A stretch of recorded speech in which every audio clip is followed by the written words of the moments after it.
para a parte 2 hoje da Carta aos Romanos. Bispo G, muito boa tarde. Boa tarde, telespectadores. Boa tarde, Dani. É muito bom a gente falar, né? A Carta aos Romanos, para mim, é a carta mais importante que tem para nós entendermos todo esse processo, né, da salvação em Cristo Jesus.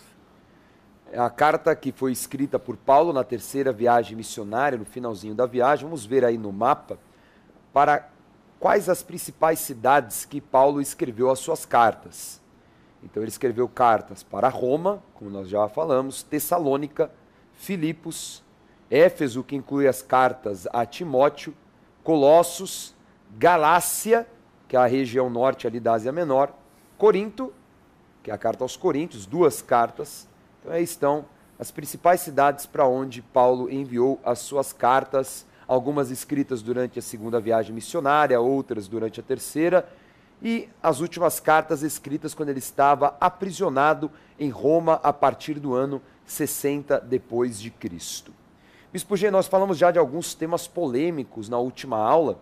Começamos a falar sobre, primeiro, as práticas dos próprios romanos, os estrangeiros, e que são condenadas por Deus, práticas de pecado. Falamos da idolatria, falamos da prostituição e da homossexualidade, um tema inclusive muito polêmico. Ontem a aula foi bem polêmica.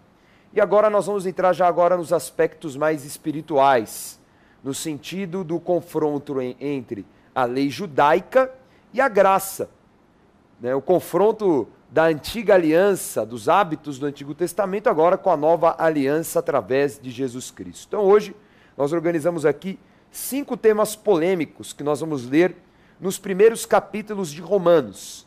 E nós vamos aqui discutir esses assuntos, como Paulo enxergava, e é claro que o que Paulo enxerga é aquilo que ele aprendeu na doutrina apostólica, aquilo que ele aprendeu com Jesus Cristo. Não diretamente, mas indiretamente através dos próprios apóstolos, mestres e profetas que o formaram. Então vamos começar falando sobre juízo temerário. O que é juízo temerário? Então vamos ler a passagem. Vamos lá, Romanos capítulo 2. Portanto, és indesculpável o homem quando julgas quem quer que sejas, porque no que julgas a outro a ti mesmo te condenas, pois praticas próprias coisas que condenas. Bem sabemos que o juízo de Deus é segundo a verdade contra os que praticam tais coisas. Mas segundo a tua dureza e coração impenitente, acumulas contra ti mesmo ira para o dia da ira e da revelação do justo juízo de Deus, que retribuirá a cada um segundo o seu procedimento, porque para com Deus não há acepção de pessoas. Então no Evangelho de Mateus, Jesus ali no capítulo 7, ele já fala sobre este assunto, sobre a questão de julgar. Mas aqui, Paulo fala sobre a posição do homem de julgar outros homens e ainda numa condição pior, sem temor, que é julgar alguém que está acima de você, uma autoridade instituída. Ele vai voltar nesse assunto no capítulo 13, nós vamos ver nas próximas aulas, mas, Bispo G, uma pessoa, assim, um romano que for, ele pode falar, ele pode criticar uma autoridade que está acima dele? De maneira nenhuma, né? Ainda mais, isso é algo assim básico, né? Elementar. Porque a pessoa, quando ela tem a submissão, ela entende quem é uma autoridade sobre si, ela sabe do peso disso, porque qual foi o erro de Satanás? Ele querer, vamos dizer assim, confrontar a autoridade de Deus. Então o apóstolo Paulo ele vai deixar isso muito marcante, né? E aqui, inclusive, as pessoas, né, tanto os gentios quanto os judeus, confrontando a autoridade de Deus, né? Então aí que é pior ainda, né? E nós vemos também que nas igrejas gentílicas haviam conflitos de autoridade. Por exemplo, Bispo G, a igreja de Corinto, que nós vamos estudar no futuro. Havia uma divisão, né, na igreja, porque uns tinham preferência pelo apóstolo Pedro, já logo no primeiro capítulo, né, outros pelo apóstolo Paulo e outros ainda por Apolo. Né? São 3 gerações apostólicas diferentes. Né? E nós vemos aí esse conflito e com certeza... Se eu coloco uma preferência por alguém é porque eu tenho uma oposição, ainda que seja velada, né, a outra autoridade. Uhum. E segundo o conceito de palavra, nós temos que respeitar e temer todas as autoridades. Sem dúvida. Não só as espirituais, mas todas também Todas. instituídas pela lei.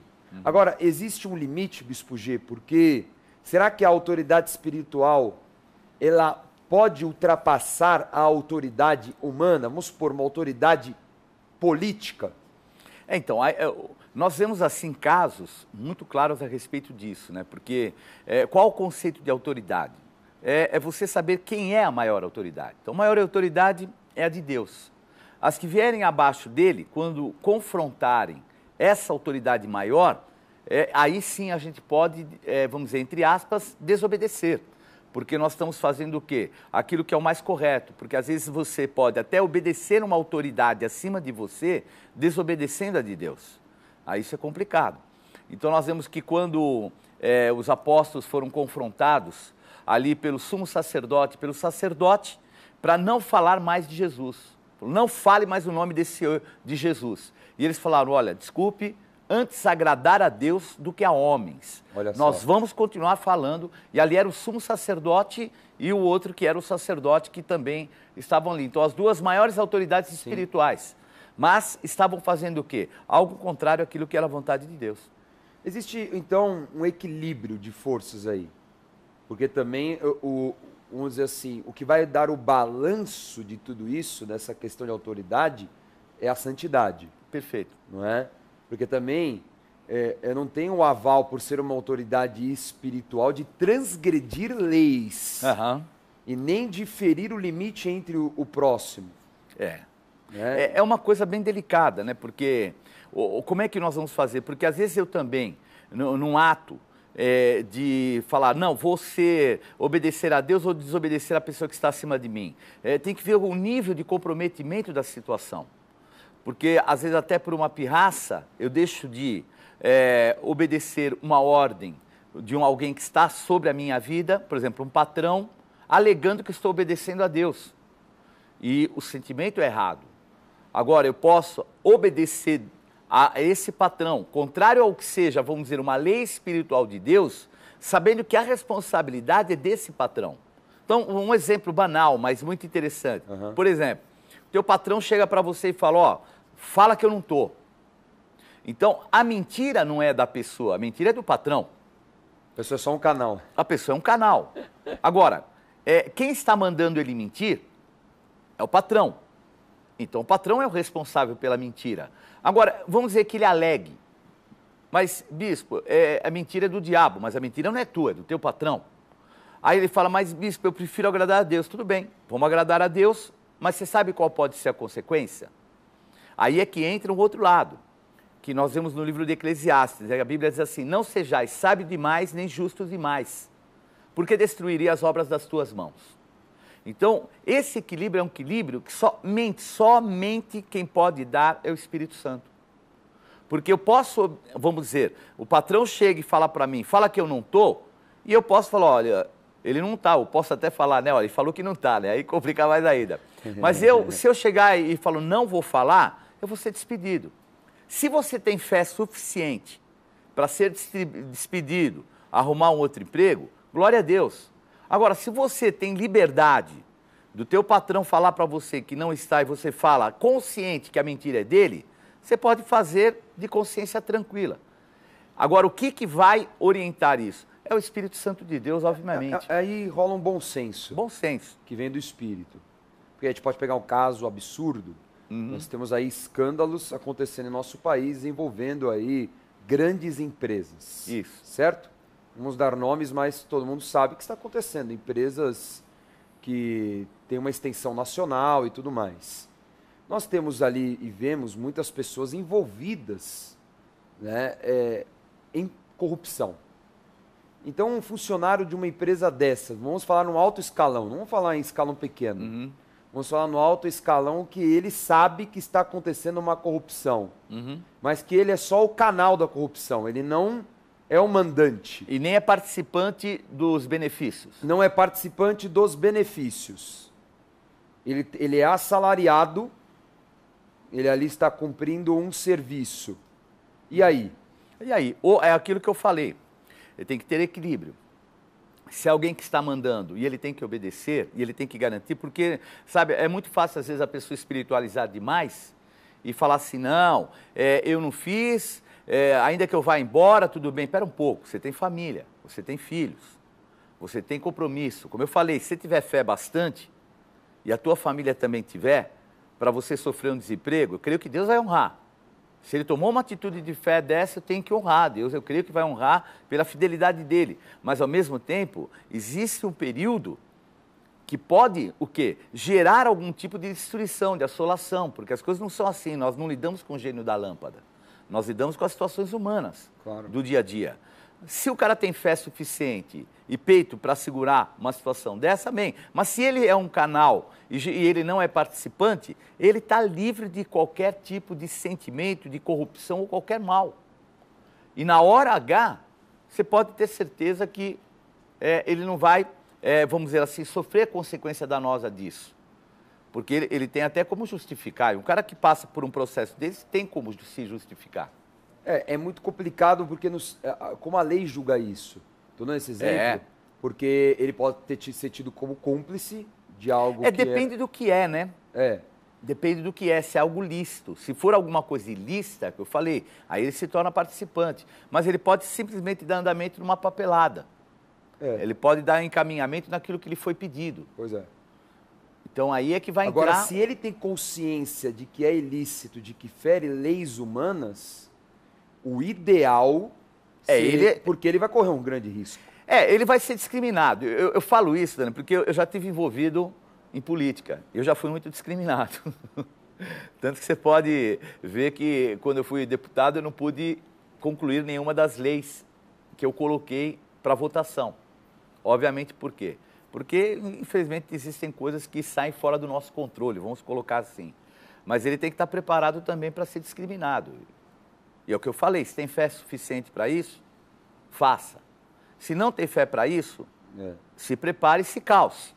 Claro. Se calce para não ter comprometimento no final. Mas infelizmente, é uma estrutura maligna e nós temos que estar fora disso. Nós vemos exemplos na própria Bíblia de homens que não participaram, que não se envolveram. Nós estamos no ano de Daniel. Daniel, ele resolveu não se contaminar e Deus deu caminhos para ele. Sim. Ele tinha fé para isso, tinha orientação do Espírito Santo para isso e não se contaminou. Mas, num outro momento, ele foi contra uma lei humana. Porque a lei estava lá. A lei foi uma lei humana. Verdade. Foi o rei decreto babilônico. Não pode orar, não pode não pedir pode nada orar, pra ninguém. não pode buscar ninguém a não ser o rei e assim por diante. Ele foi contra a lei. Pois é. Então, ele tinha peito para segurar? Teve. Foi para onde? Ele passa, é o que eu falei, tem o período.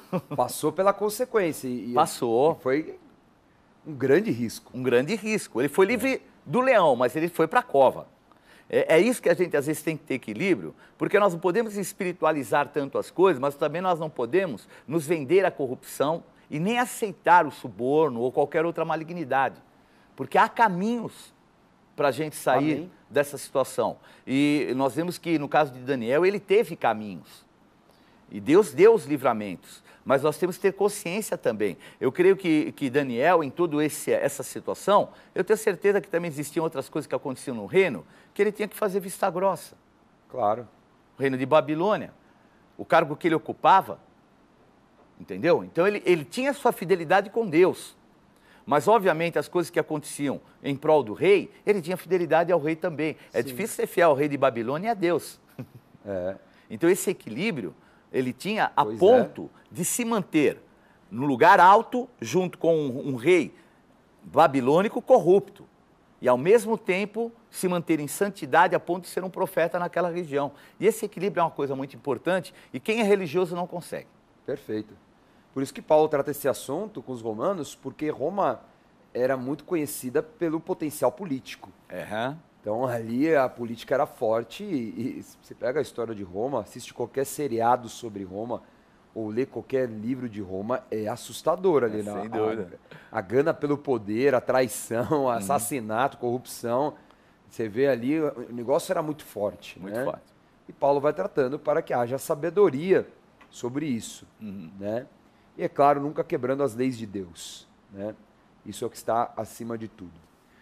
Bispo G, vamos entrar para mais um assunto polêmico, o assunto da circuncisão. Esse é o que Paulo vai pegar bastante ao longo da carta. Então, vamos lá, vamos ler. Vamos lá, Romanos capítulo 2. Pois, como está escrito, o nome de Deus é blasfemado entre os gentios por vossa causa. Porque a circuncisão tem valor se praticares a lei. Se és, porém, transgressor da lei, a tua circuncisão já se tornou incircuncisão. Porque não é judeu quem o é apenas exteriormente, nem é circuncisão a que é somente na carne. Porém, judeu é aquele que o interiormente, e circuncisão a que é do coração, no espírito, não segundo a letra, e cujo louvor não procede dos homens, mas de Deus. Então, Paulo vai falar sobre aquela discussão. Afinal, os cristãos que estão se convertendo estrangeiros, eles têm que cumprir os rituais dos judeus, sendo que Deus deu estes rituais ao povo que ele escolheu? Então vai começar essa discussão. Mas nós já vemos aqui Paulo dando umas cutucadas nos judeus da época. Sem dúvida. Né? Falando o quê? Ó, não adianta você ter a marca no teu corpo se no teu coração não é a tua verdade. E ele conhecia bem a verdade, ele era um fariseu. Ele era um cara marcado. É. Ele foi circuncidado, né? A circuncisão era uma prática que acontecia após o 8º dia de nascimento, em que a criança, ela masculina, ela tinha um corte na pele que cobre o órgão sexual masculino e ali a diferenciava. Então, muitos judeus eram reconhecidos por essa marca. Inclusive, isso facilitou muito a perseguição na época de Hitler, né? Porque ele sabia quem era judeu e quem não era. Era facilmente notável porque eles tinham esse voto logo no nascimento, nos primeiros dias. E era uma marca que Deus deu a Abraão antes da lei. Ela foi formalizada pela lei. Então, todos os judeus, até hoje, praticam a circuncisão. Agora, queriam obrigar os cristãos. Então, imagine, Bispo G, hoje uma pessoa, você vai pregar o evangelho. A gente sabe que existem já resistências naturais ao evangelho. Pessoa ímpia que não conhece a Deus, que veio de uma outra religião, ou veio de nenhuma religião, não acredita em nada, não crê em nada, enfim, tem os seus deuses e as suas ideologias, ela já tem uma resistência natural. Imaginem que ainda você falasse para ela, olha, não é só o batismo não, você também vai ter que fazer a circuncisão. Então é algo completamente absurdo, não é? E Paulo começa a tocar nesse assunto aqui, Bispo G. Por que ele vai falar isso aos romanos? O que ocorre é que Roma, sendo, vamos dizer, o centro do mundo da época, tinha também muitos judeus. E, obviamente, os judeus já tinham ali, porque desde a época anterior, uma diáspora que houve anteriormente, já tinha, então, lá em Roma, já havia muitos judeus. E eles tinham já um conceito, vamos dizer assim, já formado a respeito dos judeus. E isso, obviamente, mostra, porque existe até um lado meio de teimosia por parte dos judeus em relação às suas doutrinas. Isso era um fato. Os romanos conheciam isso. E, de repente, vêm os cristãos, que, entre aspas, para eles, na ótica dos judeus, era mais uma seita dos judeus. Esse era o conceito dos romanos. Uma seita judaica. Como eram os essênios, como eram os fariseus, os saduceus e os outros. Então, aí chega alguém com um contexto muito diverso, por isso que Paulo, ele gasta praticamente aqui um tempo muito grande falando da circuncisão, porque ela era a marca dos judeus, qualquer que fossem. Sejam essênios, sejam os fariseus, sejam os saduceus, herodianos, todos eles tinham essa marca. E, de repente, entre aspas, essa nova seita não tem, aí é que Paulo que vem trazendo essa justificação do porquê, e já mostrando para eles não se deixarem contaminar pela religiosidade. Porque a religiosidade, depois que deixar uma marca neles, dificilmente ela é tirada. E anula esse entendimento, a interpretação de que era uma nova seita judaica, o cristianismo. Já quebra esse Acabou, porque esse não referencial. Tem circuncisão, já é um dos argumentos fortes do próprio apóstolo Paulo falando, não é uma religião. Perfeito. É a verdade. É aquilo que espiritualmente acontece, é o único caminho. Não é uma divisão do judaísmo, não é uma seita, é a verdade. Exato. É o Cristo, é o Filho de Deus, é a nova aliança daquilo que foi uma antiga aliança que hoje não tem mais eficácia. Agora, a nova aliança ela não é somente para os judeus, ela é para o mundo inteiro. E por isso não precisam se circuncidar o mundo inteiro. Vamos ver agora mais um tema, promessa. Promessa acontecendo no livro de Romanos. Vamos ler. Vamos lá, Romanos capítulo 4. Essa é a razão porque provém da fé para que seja segundo a graça, a fim de que seja firme a promessa para toda a descendência, não somente ao que está no regime da lei, mas também ao que é da fé que teve Abraão. Porque Abraão é pai de todos nós, como está escrito, por pai de muitas nações te constituí, perante aquele no qual creu, o Deus que vivifica os mortos e chama à existência as coisas que não existem. Abraão, esperando contra a esperança, creu para vir a ser pai de muitas nações, segundo lhe fora dito, assim será a tua descendência. E sem enfraquecer na fé, embora levasse em conta o seu próprio corpo amortecido, sendo já de 100 anos e a idade avançada de Sara, não duvidou por incredulidade da promessa de Deus, mas pela fé se fortaleceu dando glória a Deus, estando plenamente convicto de que ele era poderoso para cumprir o que prometera. Pelo que isso lhe foi também imputado para a justiça. Maravilha, Bispo G.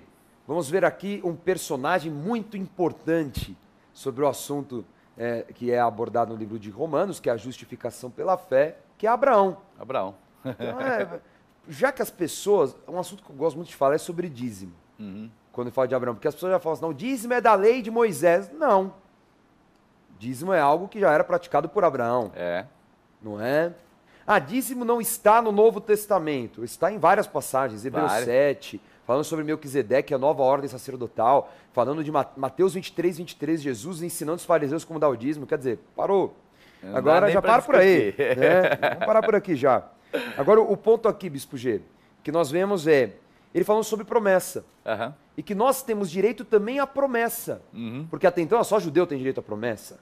Só os filhos de Abraão tinham direito a viver a promessa. Não. E Abraão, ele era um ímpio antes. Não é? Ele era vamos dizer assim, um vulgo estrangeiro, porque não tinha povo escolhido na época. Não tinha como falar que era gentil. Mas... Ele era da região da Babilônia, ali de Ur dos Caldeus. Ele era babilônico, fabricante de ídolos, se converteu. Então nós vemos a graça se manifestando antes da lei. Então isso que é doido, porque as pessoas separam lei e graça, a época da lei e graça, não, mas a graça era antes da lei. Então tinha graça, lei e graça, ou graça dentro da lei também. Em vários momentos a graça se manifesta no Antigo Testamento. E aqui traz um ensino para nós poderosíssimo sobre Abraão. Porque o Deus que traz, aliás, uma passagem super conhecida, aquele que traz à existência as coisas que não existem. Então Paulo vai falar isso aos romanos. Por que ele vai tratar desse assunto aos romanos, Bispo G? Por quê? Porque uma nova aliança, ela tem um novo contexto. E como chega a Roma é a expressão do que iria levar para o mundo inteiro. Então, o primeiro povo que eles tinham que realmente trazer, não é o convencimento em termos de argumentos, porque o que ocorre, os romanos eles tinham uma cultura muito próxima dos gregos. Então, eles não tinham ali, os conceitos deles tinham que ser fundamentados. E tanto que a gente vê que a grande maioria, até a própria cultura romana, que veio de um outro povo, um povo chamado etrusco. Então, os fundamentos da religião romana era de um povo chamado etrusco. E o povo etrusco, eles tinham sempre um fundamento lógico. E a gente vê isso através dos anos, a Grécia também, fundamento lógico, e tudo isso. Então, não adiantava para Paulo chegar e levar ali um pacote fechado de uma teologia. Exato. Ele tinha que levar lá argumentos, porque as filosofias da época eram muito fortes. Então, não adiantava, nós tínhamos lá ali várias e várias filosofias que tinham, inclusive, a aparência do cristianismo.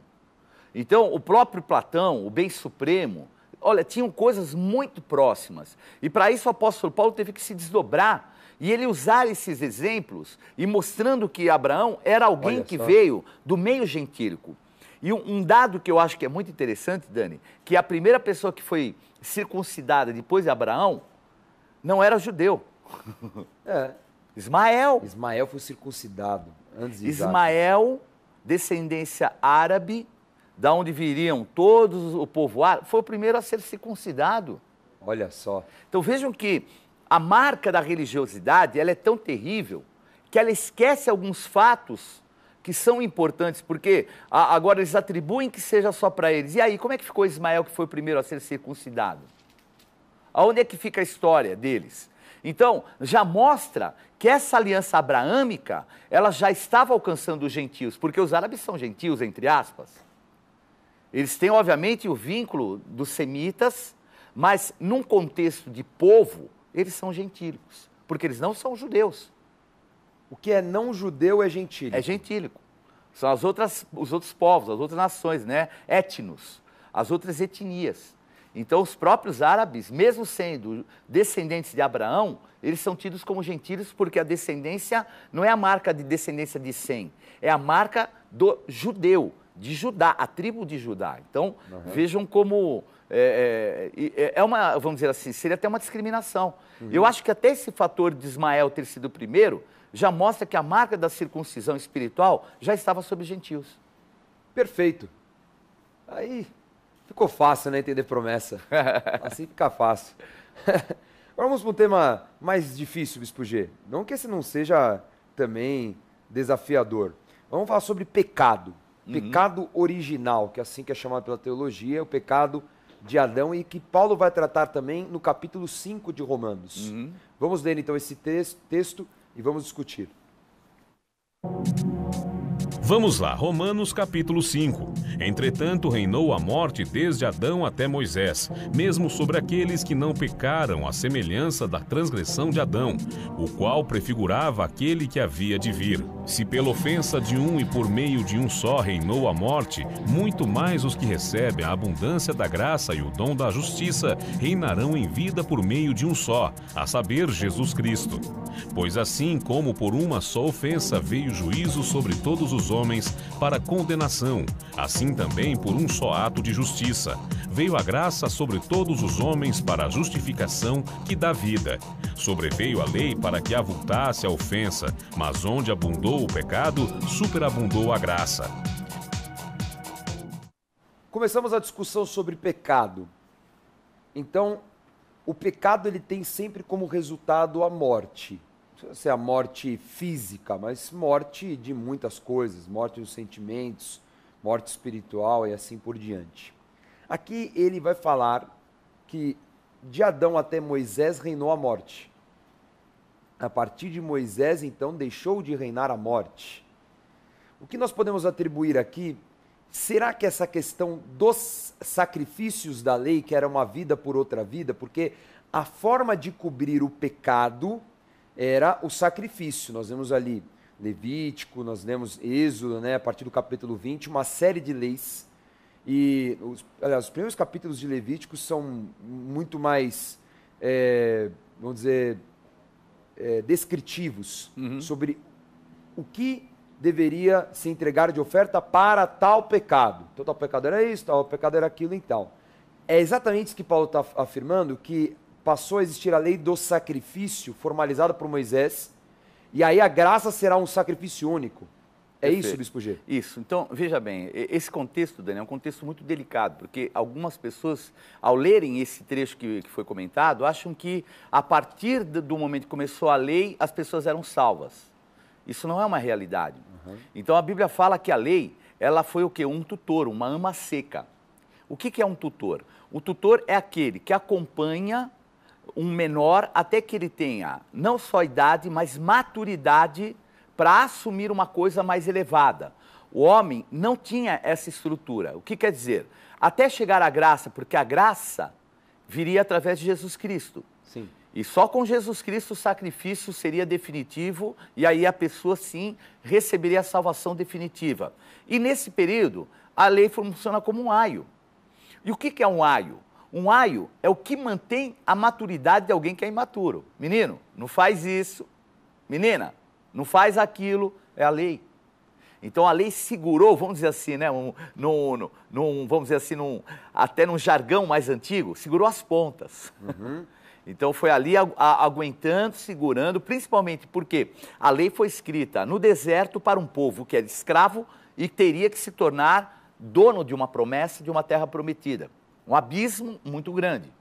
E quando fossem lá, mais à frente, depois dessa promessa, se concluiria a graça. Então, o que era a lei? A lei, ela profetizava a expectativa da salvação. Então, o que era isso? Era o cordeiro que era derramado o sangue, aí era tirado o pecado, mas veja bem, era tirado o pecado, não o pecado que era cometido.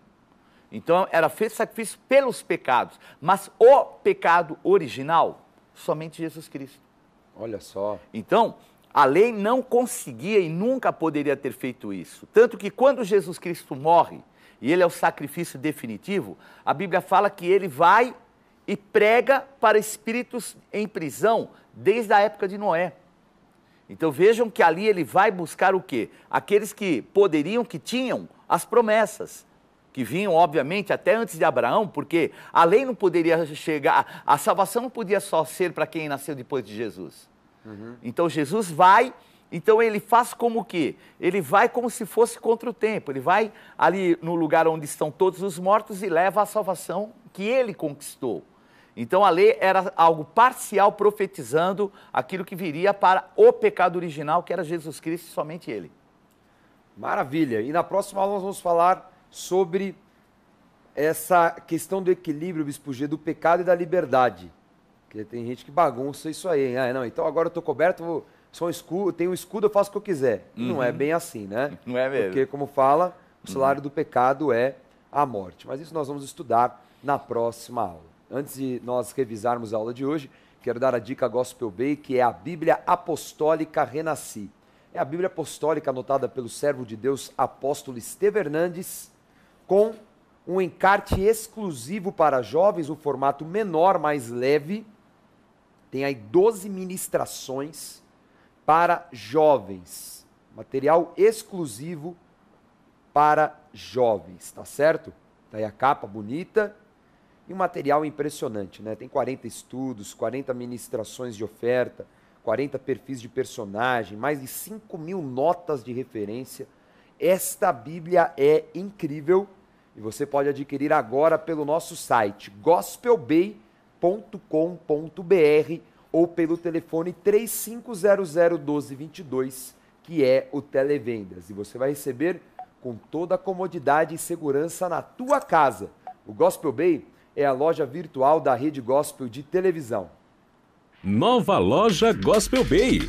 Os seus artigos preferidos agora estão ainda mais acessíveis no site gospelbay.com.br. Mais ágil, mais simples e mais seguro. Acesse agora mesmo o novo site gospelbay.com.br e boas compras. Chegou a hora da revisão. Na aula de hoje, estudamos os capítulos 2 a 6 da carta aos Romanos, discutindo temas polêmicos como circuncisão, o ritual judaico que não tinha mais sentido ser praticado nos cristãos, promessa, como Deus trouxe à existência filhos a Abraão, pela justificação viveremos as promessas, até as que não teríamos direito. Juízo temerário, julgar o próximo é condenado por Deus e ele julgará cada um, inclusive as autoridades, e retribuirá segundo suas atitudes. Que Deus te abençoe. Até a próxima aula.